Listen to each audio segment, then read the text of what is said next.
Before he was president, before the history books and monuments, Abraham Lincoln was simply a neighbor in Springfield. He walked to work, he greeted shopkeepers, he borrowed books, he sat on his porch in the evenings, and following him around town was his dog, Fido. Fido wasn't impressive, he wasn't famous, he was just loyal. He waited outside stores, he walked beside Lincoln through the streets, he trusted him. And there's something deeply revealing about how a person treats those who can give them nothing in return. From Lincoln's relationship with Fido, I've learned 5 simple lessons about loving my neighbor. Number 1, love begins with gentleness. Lincoln lived in a rough era, yet stories describe him as unusually tender with animals. If he saw something being mistreated, he stepped in. He paid attention to small suffering. Gentleness is not weakness, it's strength under control. Loving your neighbor often begins with tone. The way we respond when we're tired, the way we speak when we're frustrated, and the way we handle disagreement. A dog knows gentleness immediately, and so do people. Kindness has a way of disarming tension and building trust. The second lesson about loving my neighbor is this: presence matters more than prestige. Fido didn't follow Lincoln because of his political ambition. He followed Lincoln because Lincoln was present. Before Washington ever called him, Lincoln came home at night. He walked familiar streets. He lived an ordinary, faithful life. Our neighbors don't need our resume, they need our attention. We cannot build relationships if we're constantly distracted. We cannot love people well if we're truly never present. Sometimes loving our neighbor looks like sitting longer than planned, listening more than speaking, and noticing what others overlook. Presence is powerful. The third lesson that I've learned about loving my neighbor from Fido and Lincoln is this: love asks what's best for our neighbor. When Lincoln left President Springfield for the presidency, he made a thoughtful decision. He did not take Fido to Washington.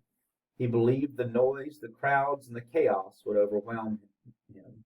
Instead, he entrusted Fido to a caring family who could provide stability.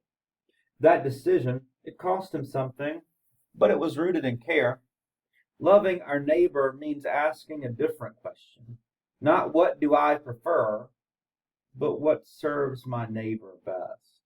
Sometimes love means sacrifice. Sometimes it means inconvenience. Sometimes it means thinking beyond ourselves. That's when love matures. The fourth lesson that I've learned about loving my neighbor from Fido and Lincoln is this: consistency builds trust. Fido followed Lincoln through town because Lincoln had proven himself safe. Trust doesn't grow from grand gestures, it grows from steady behavior. Showing up, keeping promises, responding calmly, being reliable. Consistency builds security in relationships. Our neighbors learn whether we are safe by how we behave on ordinary days. Faithful love is rarely flashy, but it's deeply powerful. The final lesson that I learned about loving my neighbor from the relationship of Abraham Lincoln and his dog Fido is that love leaves a mark. Let me end with a story. There's an account of Lincoln seeing a group of boys tossing a turtle back and forth. To them it was just a game, but Lincoln stopped. He gently took the turtle and explained that just because something is small doesn't mean it doesn't feel. He couldn't ignore small suffering.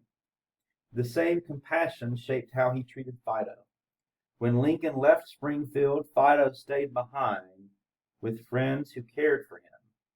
And when news of Lincoln's assassination arrived, stories tell us that Fido grew restless. He searched, he waited. He had been loved well, and love leaves a mark.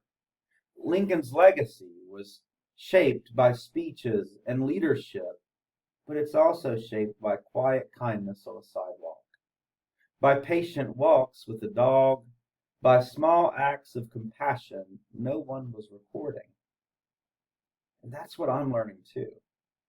Loving my neighbor isn't complicated. It's a daily thing. It can be gentleness in our tone. It can be presence in busy seasons. It's asking what's best for someone else.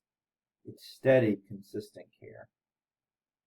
If a man remembered in history for leading a nation could also be remembered for kindness to a dog named Fido, imagine what intentional love can do in our homes and in our communities. May we love our neighbors not just in grand gestures, but in everyday moments, because steady love, even in small things, leaves a mark.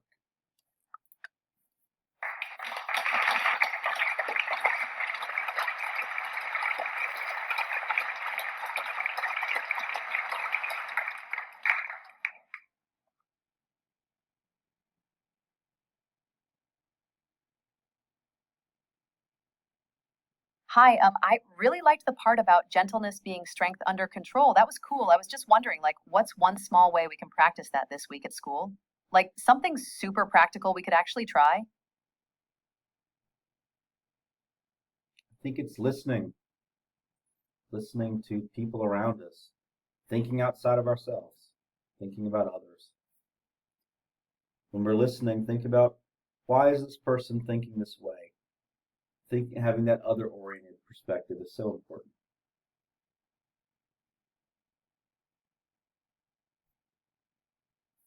Yeah, I like that idea about listening. I was kind of wondering, how do you really listen when you don't agree with someone?